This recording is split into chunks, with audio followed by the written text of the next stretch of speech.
¿qué hago si algún momento fallo? Si algún momento, digámoslo así, caigo, ¿no? No sé si tú te has preguntado, pero yo sí. Porque algo que yo tengo en mi conciencia, digámoslo así, es que nadie está libre de equivocarse, nadie está libre de fallar. La palabra de Dios nos enseña eso, ¿no? Si bien uno puede vivir, puede tener esta vida cristiana sin equivocarse, sin fallar, o sea, sin pecar, puede hacerlo, claro que sí puede hacerlo, pero nadie está libre. En una ocasión le trajeron a Jesús, a los pies de Jesús le tiraron o le trajeron, o, bueno, yo me imagino que le tiraron una mujer que había sido pescada en pleno acto de adulterio, ¿no? Y el Señor Jesucristo, bueno, miró al piso, empezó a escribir en la tierra y dijo, el que esté libre de pecado, lance la primera piedra, ¿no? Y movidos por su conciencia, dice que nadie lanzó la piedra a esta mujer. ¿Por qué? Porque no estaban libres de pecado. No significa que nunca habían adulterado, no significa eso, sino que nadie de nosotros está libre de equivocarse. En algún momento puedes equivocarte, puedes caer. Y me he hecho esta pregunta, ¿qué pasa? ¿Qué hago si yo fallo? Amén. Y eso es lo que he titulado el día de hoy la prédica. ¿Qué hago si yo fallo? Pero antes de responder esta pregunta, quiero decirte el Salmos 11.1. El Salmo 11.1 dice, en Jehová he confiado. ¿Cómo decís a mi alma que escape al monte cual ave? O sea, nuestra confianza tiene que estar siempre puesta en Dios. Nuestra confianza. Aquí el salmista dice que en Jehová, en Dios ha confiado. Y nuestra confianza siempre tiene que estar puesta en el Señor. Y uno puede vivir una vida sin caer, puede vivir una vida sin fallar a Dios, claro que sí. Y primero te voy a dar 3 claves importantes en la vida de cristiana para uno poder tener esta vida victoriosa o esta vida sin falla. Vamos a anotar primero 3 claves o 3 puntos principales. La primera es tener una relación con Dios. Para que tú y yo podamos tener una vida cristiana sin equivocarnos, sin caer, sin fallar, lo primero que tenemos que buscar es tener una relación. Tener un tiempo de relación, una comunión genuina con el Señor. En todo momento y en todo lugar. Salmos 25:14 dice, la comunión íntima de Jehová es con los que le temen y a ellos hará conocer su pacto.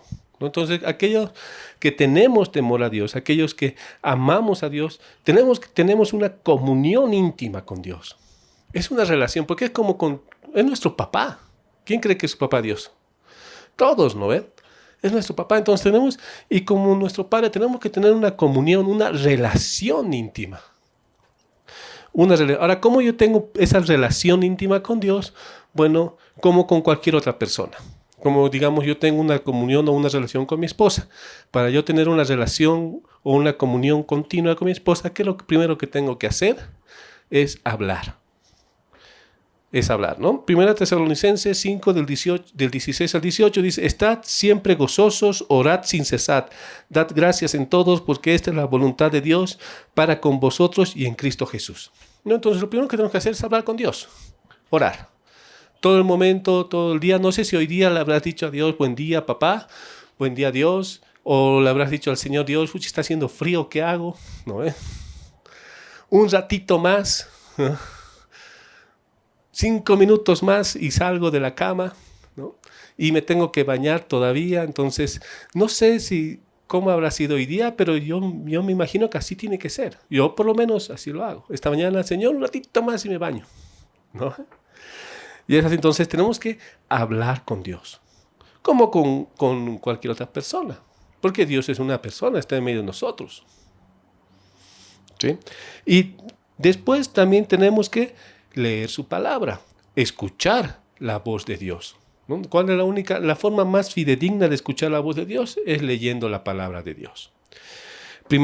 Segunda Timoteo 3:16 dice, toda escritura es inspirada por Dios y útil para enseñar, para redarguir, para corregir, para instruir en justicia. Entonces, toda la palabra es inspirada por Dios y es útil para enseñarnos, para redarguirnos y para corregirnos. Entonces, ¿qué tengo que hacer? Primero, hablo, oro, y segundo, escucho. ¿Sí? Y la mejor forma de escuchar la voz de Dios es leyendo su palabra. No sé si esta mañana habrás podido tener una lectura, tal vez un versículo, o que hagas un versículo diario, leas y medites en ella. Está muy bien, está perfecto. Mejor si haces un título de la Biblia, y mejor aún si lees un capítulo diario. Pero la cuestión es que diariamente tengamos ese tiempo en el cual podamos hablar con Dios o podemos escuchar su voz, que es en la lectura de la palabra, en la lectura de la Biblia. Ahora también que puedes leer libros cristianos, claro que sí, lee todos los libros cristianos que puedas. Puedes escuchar prédicas en el YouTube, hay prédicas, claro que sí, mientras sean prédicas con sana enseñanza, que vengan de pastores, que tengan una buena enseñanza, claro que sí, escucha todas las que puedas. Pero eso no tiene que reemplazar tu tiempo de lectura personal de la Biblia. ¿Sí? Porque es como que cuando tú estás leyendo la Biblia, estás primero orando y estás leyendo la Biblia, estás hablando directamente con Dios. Y cuando tú lees un libro cristiano o escuchas una prédica en el YouTube que está muy bien, estás teniendo una relación con Dios, pero con un intermediario, que es el autor del libro o el autor o la persona que esté predicando. Bueno, el intermediario puede ser bueno o malo, no hay problema, puede ser muy buen intermediario, pero estás hablando con Dios con un intermediario. En cambio, al tú leer la porción de la Biblia, estás hablando directamente con el Señor. Amén. Entonces, para poder tener una vida sin fallas, sin caídas, tenemos que tener una comunión con Dios. ¿Sí? Tenemos que tener una relación, hablar y escuchar, y también guardarnos. Deuteronomio 4:9 dice, por tanto, guárdate y guarda tu alma con diligencia, para que no te olvides de las cosas que tus ojos han visto, ni se aparten de tu corazón todos los días de tu vida. Antes bien, las enseñarás a tus hijos y a los hijos de tus hijos, ¿no? Entonces, aquí en Deuteronomio se le está hablando al pueblo, se le está diciendo que tienen que guardar su alma, guardar su corazón con diligencia. Entonces, para mantener una comunión con Dios, tenemos que ser diligentes. O sea, no es solamente del día de hoy, sino también el día de mañana, pasado. No es solamente el día después de mi encuentro, sino es todos los días. ¿Hasta cuándo? Hasta que el Señor venga por nosotros o nos lleve a su presencia. ¿No ven? Entonces, esa comunión tenemos que guardarla diariamente, todos los días de nuestra vida. Amén.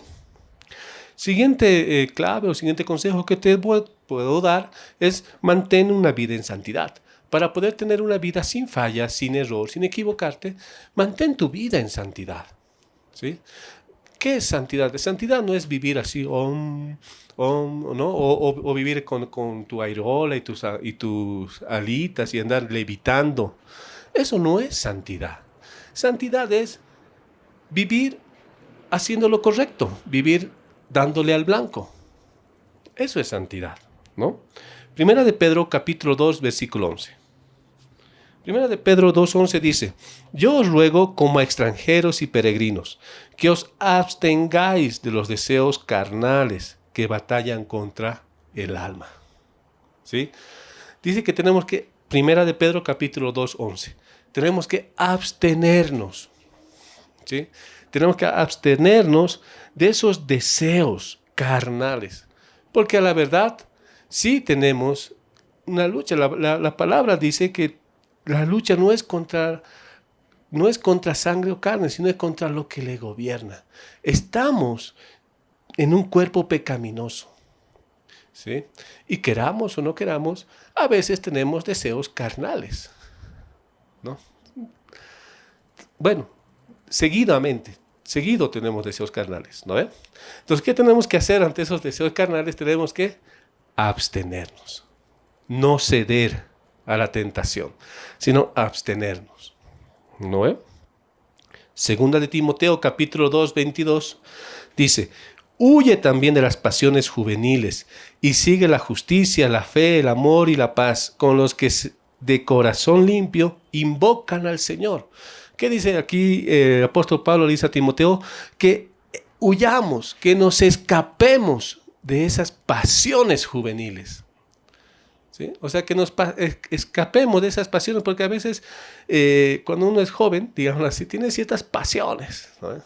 Las hormonas empiezan a, como pipocas, a explotar, ¿no? Y de esas cosas tenemos que escaparnos, tenemos que huirnos. ¿Por qué? Porque estamos en este cuerpo pecaminoso y que si no nos escapamos, si no nos abstenemos, pues hay probabilidad que caigamos. Hay probabilidad. Como les decía al principio, nadie está libre de equivocarse. Que sí se puede vivir sin equivocarse, sin caer, se puede. Si nosotros mantenemos estos consejos, primero de tener una vida de comunión, podemos vivir sin equivocarnos, sin caer. Y si uno mantiene este consejo de vivir una vida en santidad, claro que sí puede hacerlo. ¿Sí? Porque si no vivimos una vida en santidad, si nosotros caemos, bueno, Romanos 6:23 dice: porque la paga del pecado es muerte, mas la dádiva de Dios es vida eterna en Cristo Jesús, Señor nuestro. ¿Sí? La paga del pecado es muerte. Eso, aquí el libro de Romanos no fue escrito para personas o dirigido a personas que eran recién convertidas o dirigido a personas que no eran cristianas, no, sino es para personas cristianas, para la iglesia en Cristo en Roma en ese entonces. Entonces la paga del pecado es muerte, es para todos, es para todos. Por eso es importante que tú y yo vivamos una vida en santidad, porque el pecado nos lleva a la muerte. Es una enfermedad, como nos enseñaba el anterior domingo Carlitos. Allá los que han estado en Lipari o si no han escuchado la prédica del anterior domingo, les animo a que escuchen. Es una enfermedad el pecado en medio de nosotros, ¿no? Entonces, por eso, y eso no deja de ser. Amén. Muy bien. Hemos visto dos consejos. Primero, tener una relación con Dios. El segundo consejo, vivir una vida en santidad. Y ahora el tercer consejo es mantener la relación con hermanos en la fe. Mantener una amistad con personas que tengan los mismos o parecidos valores que vos, las mismas metas o parecidas metas que vos, etc. Es importante. Me acuerdo, mi abuelita hace muchos años decía un dicho que no es normal, digamos, en todo lado. No está de la Biblia, no está sacado de la Biblia. Y dice: dime con quién andas y te diré quién eres, ¿no? Y de alguna manera u otra tiene cierta verdad, ¿sí? Tiene cierta verdad. Por ejemplo, si tú andas todo el día... Es más, la Biblia dice que las malas conversaciones corrompen el alma. Eso sí dice en la Biblia. ¿Qué significa? Que si yo todo el día ando teniendo malas conversaciones o ando conversando cosas del mundo, eso va a llegar a corromper mi alma, ¿no? Si yo voy teniendo conversaciones, por ejemplo, y con los amigos que no son cristianos, ¿qué tipo de conversaciones tienes? Conversaciones que no te edifican. O si yo escucho música, digamos, todo el tiempo que no me edifica, bueno, eso también va a ir corrompiendo mi alma. Y eso es verdad. Y por eso tenemos que mantener una relación de amistad con personas que tengan por lo menos los mismos valores que nosotros. Hebreos 10:25 dice: no dejando de congregarnos como algunos tienen por costumbre, sino exhortándonos, y tanto más cuanto veáis que aquel día se acerca. Ojo, aquí el hecho de congregarnos no significa... Nosotros a veces tenemos un mal concepto de congregarse. Tenemos el concepto de que es algo religioso. Que si yo no vengo el día domingo y no digo buenos días, buenas tardes, o no digo Dios te bendiga a los hermanitos, ya no me estoy congregando, ¿no? Y eso no es así. El hecho de congregarse es reunirse, ¿sí? Tú no tienes que venir aquí los días domingos por obligación. Más bien debería ser un privilegio, debería ser una alegría. Tendrías que esperar venir los domingos. ¿Para qué? Para reunirte con tus hermanos. Primero para alabar y adorar a Dios junto con tus hermanos durante el tiempo de la alabanza. Para alabarlo y adorarlo, ¿sí? Para exaltar su nombre. Eso debería ser una alegría, ¿sí? No tendría que ser. A veces lo vemos mal a los pobres hermanos de la alabanza, lo vemos como los teloneros del pastor y no son así. Más bien ellos nos dirigen, nos guían a una adoración genuina, ¿sí?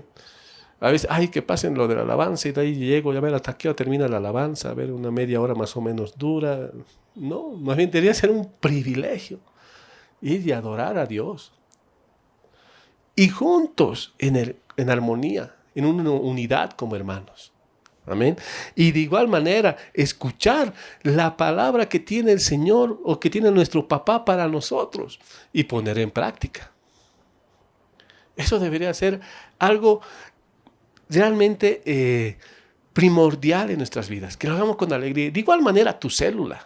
Cuando vayas a tu célula, si tú asistes a tu célula porque es una carga o porque tienes que asistir, porque si no asisto me sacan de la alabanza o porque si no asisto a mi célula me sacan del servicio, no sé, en consolidación o en servidores, en el ministerio o en Impact, en el ministerio que tú estés sirviendo. Si tú asistes con ese propósito a tu célula, pues con mucho amor te digo, no estás teniendo una buena actitud.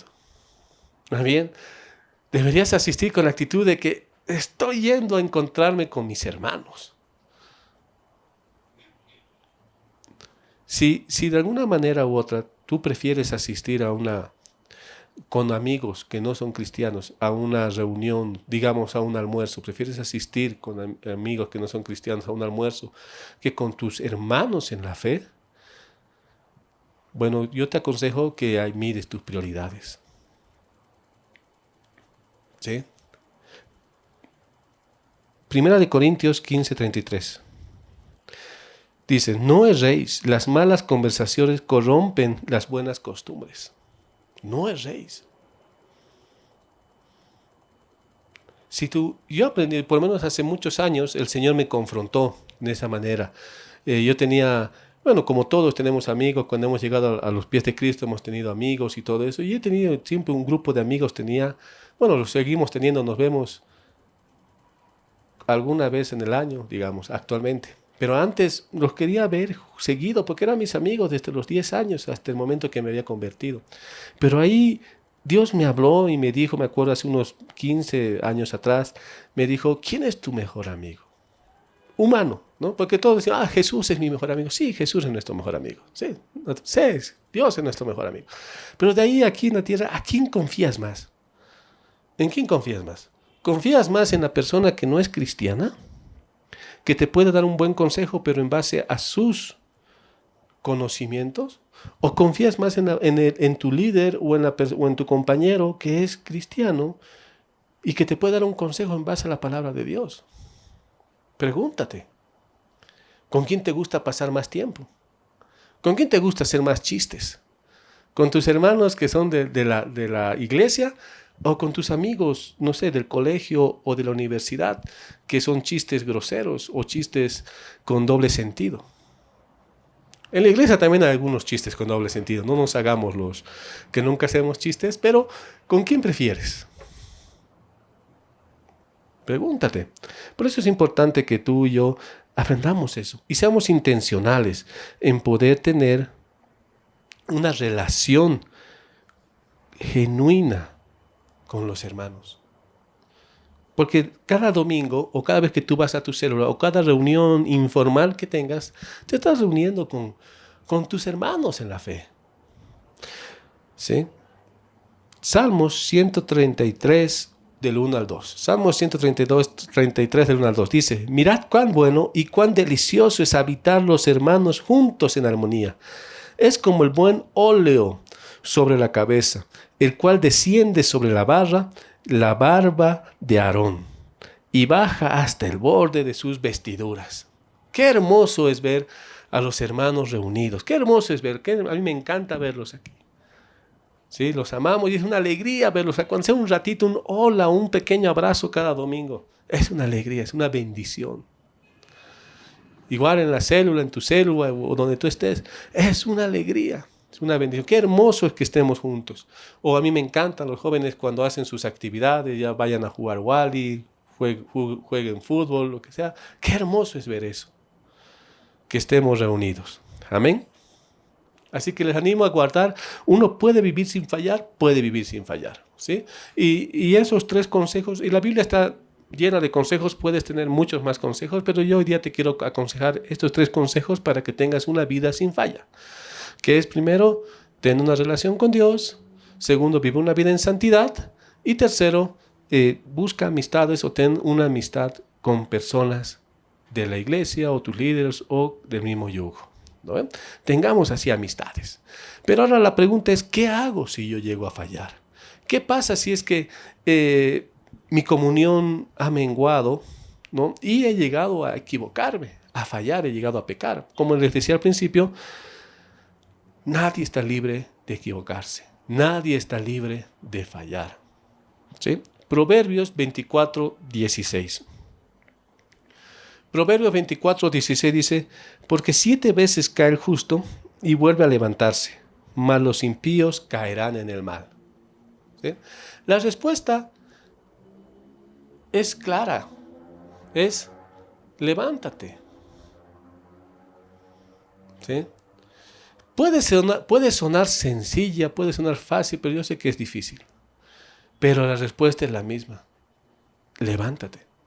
Si tú te has equivocado, si tú has fallado, si tú has cometido errores, si tú la has pelado, no le has dado al blanco, bueno, levántate.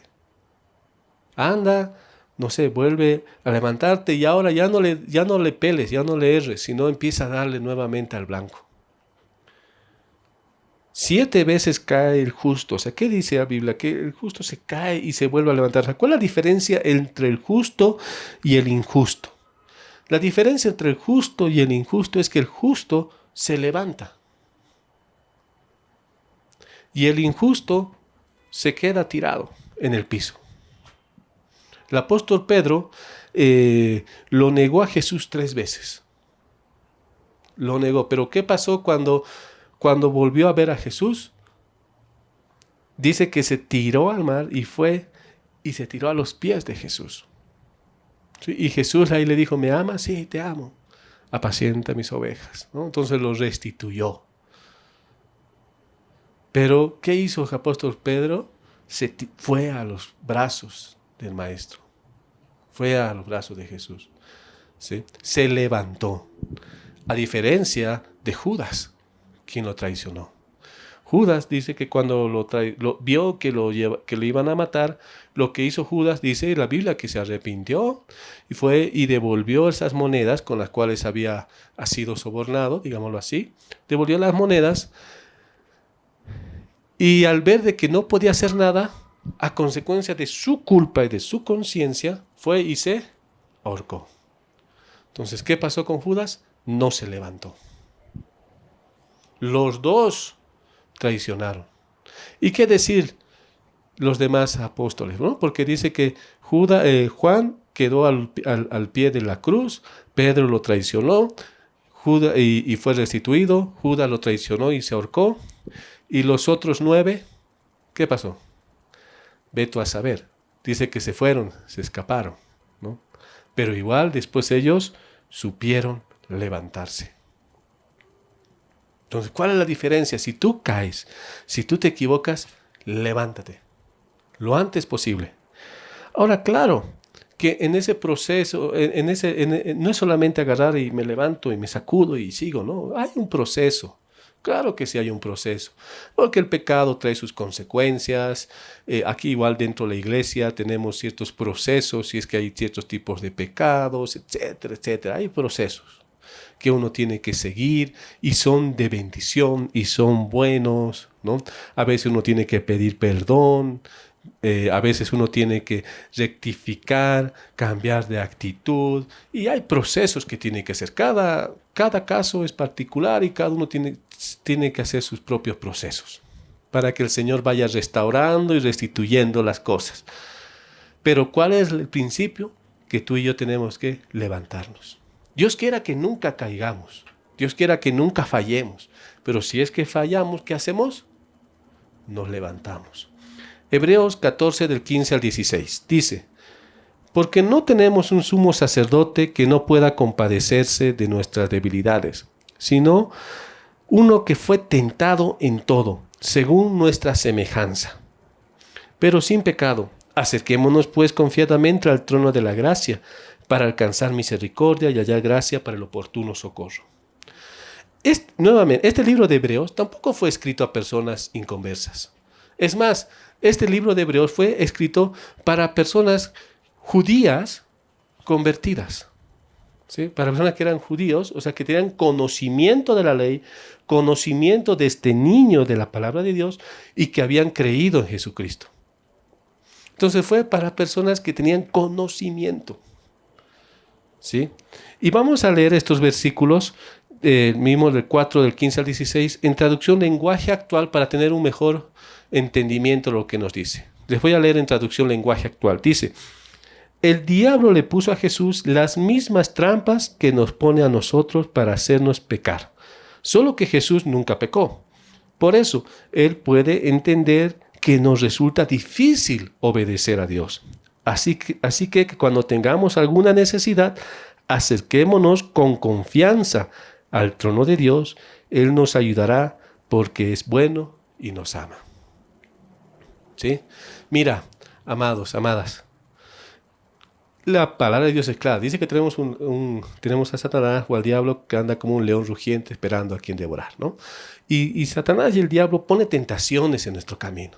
Y aquí de igual manera nos dicen en Hebreos, ¿no? Ojo que ya sabes, este libro no fue escrito para personas nuevas, sino fue escrito directamente a personas judías, o sea, que conocedoras de la palabra que se habían convertido. Y Satanás pone alrededor de nosotros tentaciones o situaciones, ¿sí? Porque Satanás también tentó a Jesús. La única diferencia es que Jesús nunca pecó. Y nosotros, Dios quiera que nunca pequemos, que nunca nos equivoquemos, que nunca erremos al blanco. Y se puede, se puede. Pero si es que nos equivocamos, si es que erramos al blanco, ¿qué tenemos que hacer? Confiar. Ir confiadamente al trono de la gracia. Confiar porque Dios es bueno y Él nos ama. Porque Jesús sabe las dificultades, sabe las tentaciones. Como Jesús fue tentado, Él también sabe lo difícil que es soportar esa tentación. Jesús nunca pecó, nunca cedió a la tentación, ¿sí? La tentación no es pecado, ceder a la tentación es el pecado, ¿sí? Jesús nunca cedió a la tentación, pero Él también sabe lo difícil que es para uno el soportar.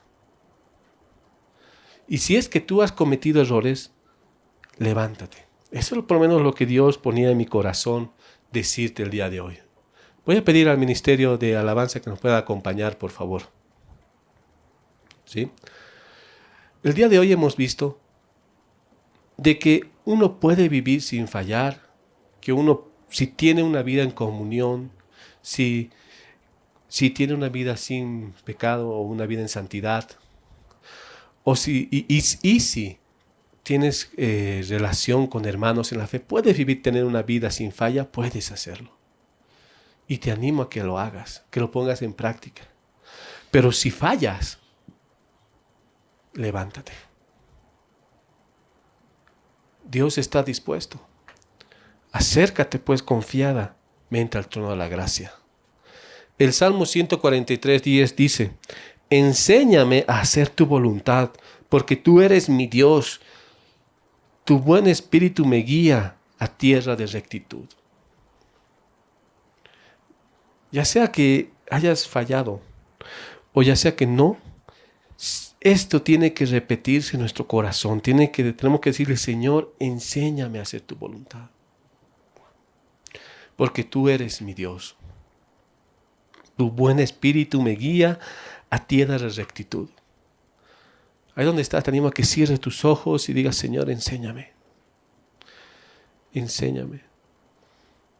Si has estado teniendo dificultades en tu comunión, si has estado teniendo dificultades en la lectura de la palabra, en tu oración, o has estado teniendo dificultades en tu vida en santidad,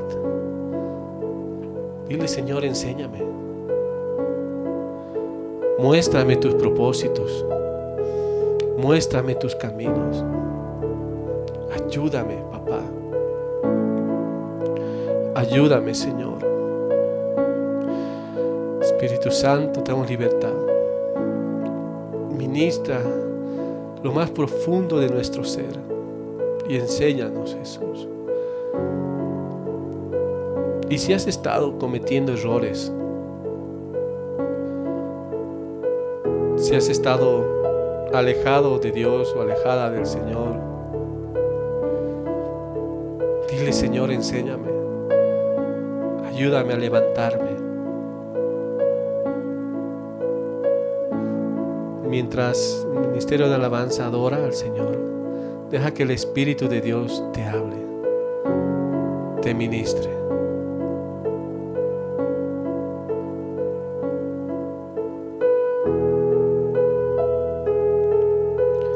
Gracias, Señor.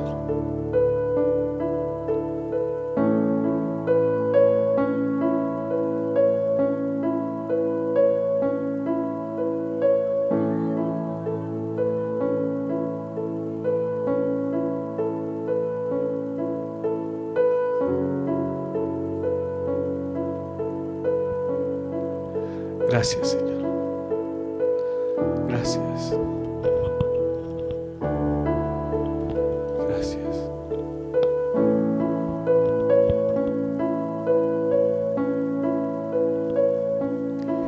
He encontrado a un hombre que me ama. En sus ojos yo encuentro esperanza. Ha encendido un fuego en mí que no puedo apagar jamás.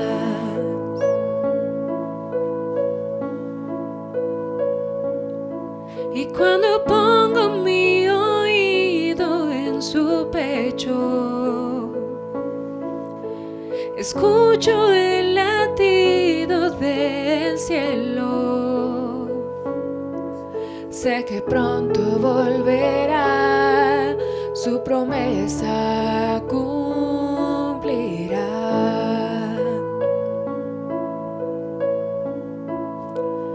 Mi corazón arde para ti, todo mi ser anhela más de ti. Mi corazón arde para ti, todo mi ser anhela más de ti. Tú eres mi primer amor, solo en tus brazos quiero estar. No hay mejor lugar que en los brazos de papá.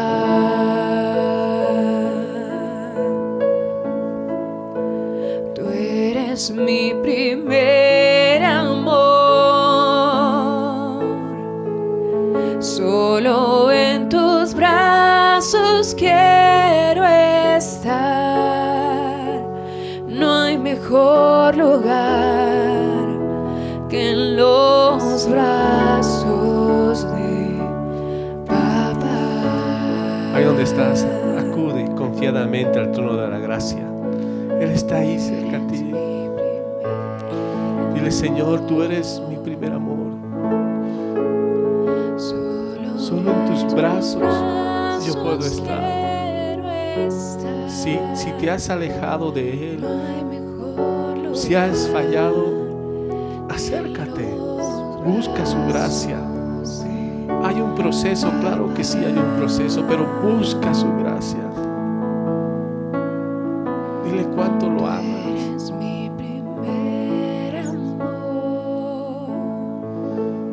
habla con Él. Solo en Con tus todo tu corazón, brazos en tus quiero palabras, en tus términos, pero habla con Él. No hay mejor lugar que en los brazos de papá.